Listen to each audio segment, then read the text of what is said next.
c'est quoi cette cicatrice que t'as dans le cou? Trop stylé!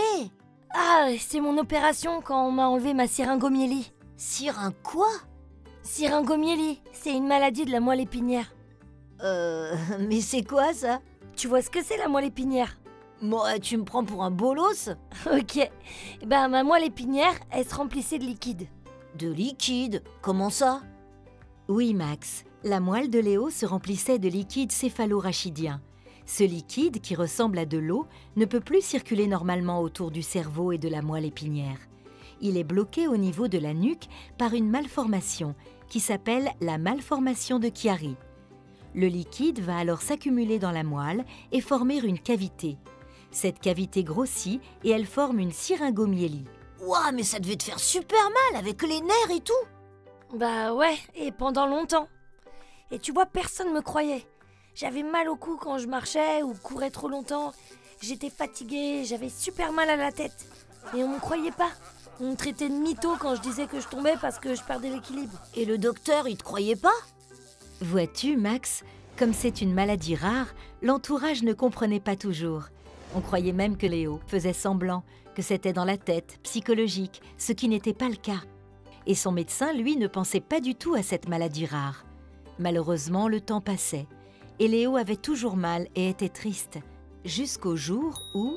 Le docteur m'a fait des tests avec un marteau.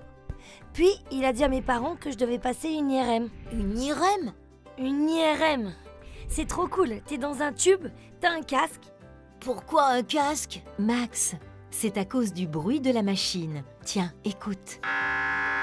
L'IRM est une sorte de grosse caméra pour voir le cerveau et la moelle. C'est impressionnant, comme un engin spatial, mais cela ne fait absolument pas mal. On s'allonge, on écoute la musique dans le casque et on attend sagement quelques minutes. Tu attendais quoi? Bah, les images. Le docteur qui fait passer l'IRM a montré à mes parents les images de ma moelle et c'est là qu'on leur a dit que j'avais une syringomyélie. Les parents ont dû avoir le seum. Ouais, tu m'étonnes. Surtout qu'il a dit que c'était une maladie rare. Rare, parce que personne ne l'a? Ouais, presque personne. Comme c'est rare, c'est pour ça qu'on m'a pas cru au début. En plus, ma frangine, elle a vu des trucs sur internet et ma mère, elle a encore plus flippé. Tu as raison, Léo. La syringomyélie est une maladie rare qui touche 8 enfants sur 100 000. Et c'est un spécialiste de cette maladie qui est capable de bien en parler. Inutile de se faire peur en lisant n'importe quoi sur Internet, puisque généralement, la maladie peut être stoppée par une opération effectuée par un neurochirurgien. Alors on t'a opéré? Pas tout de suite. T'avais encore mal? Bah ouais, mais du coup, on m'a donné les bons médicaments. Par contre, on me traitait toujours de mytho. C'était relou. J'étais handicapée, mais comme ça se voyait pas, on disait encore que je faisais la comédie.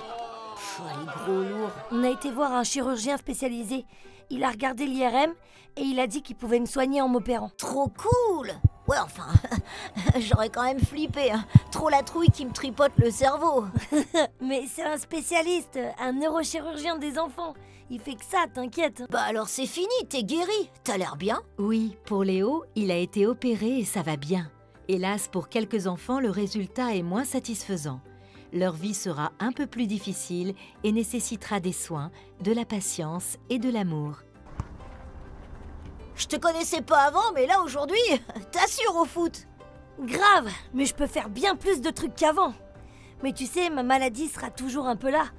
Tous les ans, je vais revoir mon docteur, passer une IRM, on me surveillera. C'est un peu l'aventure de ma vie. On estime qu'une personne sur 10 000 souffre d'une syringomyélie. Pour comprendre et en savoir plus sur cette maladie, consultez le site de l'association de patients www.apaiser.org.